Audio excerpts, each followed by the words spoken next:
Hallelujah, hallelujah, hallelujah,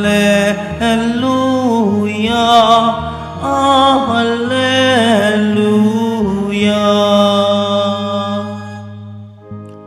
Nawa sa inyo ay manahan salita ni Kristong banal, upang siya'y pasalamatan.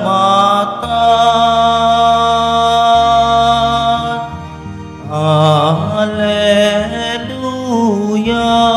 hallelujah, hallelujah, hallelujah.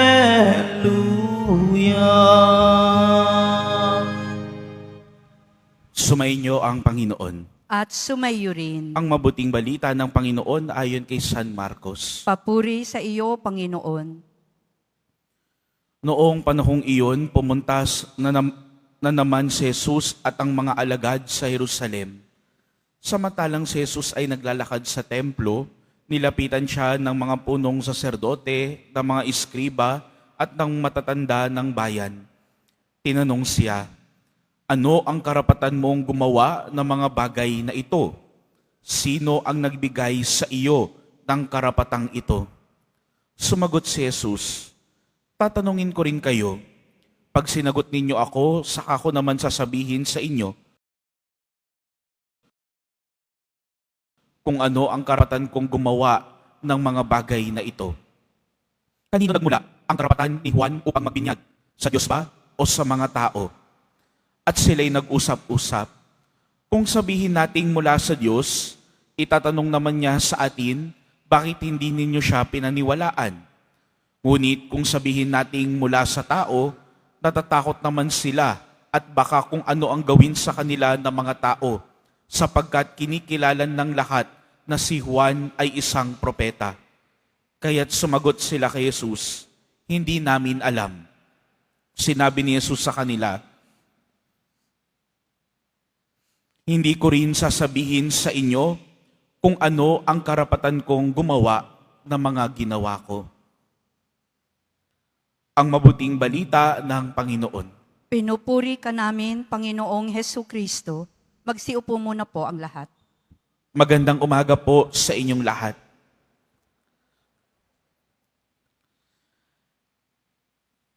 Sa buhay, bibihira o iilan lamang yung masasabi nating talagang nagpapakatotoo. Di natin alam kahit gaano natin katagal nakasama yung tao, di natin alam kung totoo pa rin ba ang kanyang sinasabi, totoo pa rin ang kanyang ginagawa, o kung totoo pa rin ang kanyang inaasta sa harap natin. Kasi may mga tao, aminin man natin o hindi, kapag kaharap natin, iba. Kapag nakatalikod na tayo, iba din. Kaya may mga pagkakataon talaga na may mga taong gagawin ang lahat para mapanatili lamang ang kanilang imahe. Kahit na halatang-halata mo na may hindi maganda o hindi maayos, kung ano ang ipapakita pa rin niya sa panlabas, ay kanyang iniingatan at inaalagaan pa rin. Kasi kung hindi natin titignan na maigi yung tao, iisipin lang natin, ganito pala siya. Ganoon pala. Pero sa realidad, hindi naman pala. Meron lang palang pinapanatiling imahe. Bakit? Bakit may pinapanatiling imahe? Siguro, may benepisyo kapag ginawa niya iyon. Pwede ring natatakot siya kasi kapag nakilala na siya, baka ano ang isipin ng ibang tao. Pero ang ending, anuman ang rason kung bakit nagpapanatili ng isang imahe, ang ending noon ay siya rin naman ang nagloloko sa kanyang sarili. Sa ating mabuting balita ngayong araw na ito, tinanong ng mga eskriba, mga pariseyo, mga matatanda ng bayan, si Jesus, anong karapatan mo para gawin yung mga bagay na ito? Sabi ni Jesus, sige, sasabihin ko sa inyo, pero sagutin nyo rin muna yung tanong ko. Saan galing yung karapatan at kapangyarihan ni Juan Bautista para magbinyag? Ano ang ginawa ng mga eskriba at pariseyo? Nag-usap-usap sila. Pinag-isipan nila, teka, isipin muna natin kung anong sasabihin natin. Kasi kapag sinabi nilang galing sa Diyos, sasabihin sa kanila ni Jesus, ba't hindi niyo siya pinaniwalaan? Galing naman pala sa Diyos eh. Kung sinabi naman nilang hindi sa Diyos at galing sa tao ang kanyang kapangyarihan, natatakot naman sila. Baka ano ang gawin sa kanila ng mga tao na nakikinig. Kasi nga, mataas ang tingin ng mga tao kay Juan Bautista. At kung galing sa tao lamang ang kanyang pagbibinyag, baka kuyugin sila ng mga tao. Dahil sa kanilang imahe na pinapanatili, kanilang mga motibo, nagmumukhang banal at nagmumukhang nasa tama, ang ending, sila ang napahiya. Ano ang kanilang sinagot? Hindi namin alam. Bakit?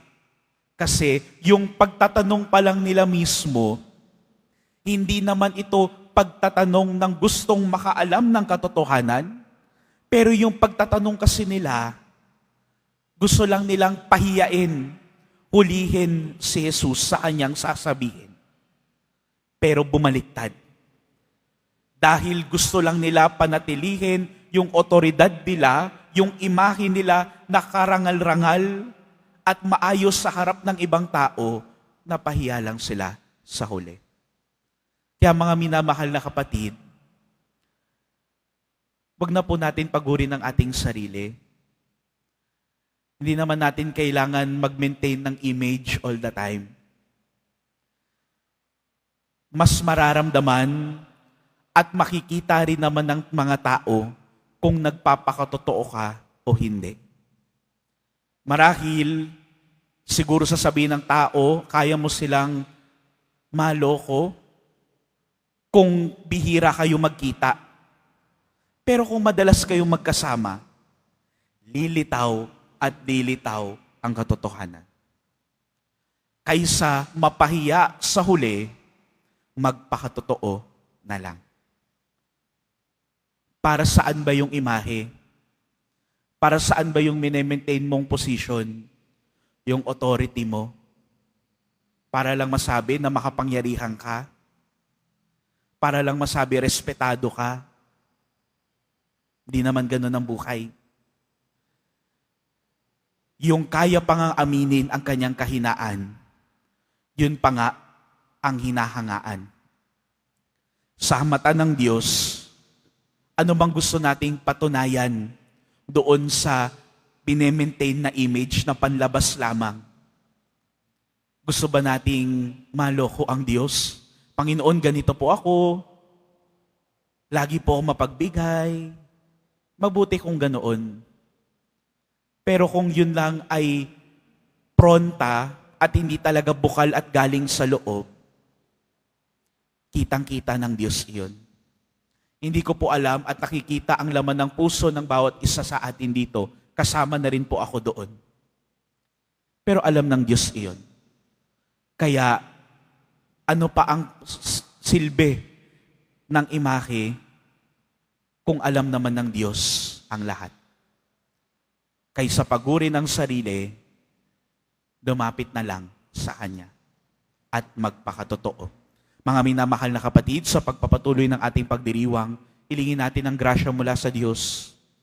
Kapag tayo ay gusto ng magpakita ng iba sa ibang mga tao na hindi naman talaga kung sino tayo, nawa tulungan tayo ng Diyos maging mapagpakumbaba at maging totoo, sapagkat kahit ano naman, kahit may mga kahinaan, kahit na mga may kakulangan sa ating buhay, kamahal-mahal pa rin kasi yon ang totoo. Amen.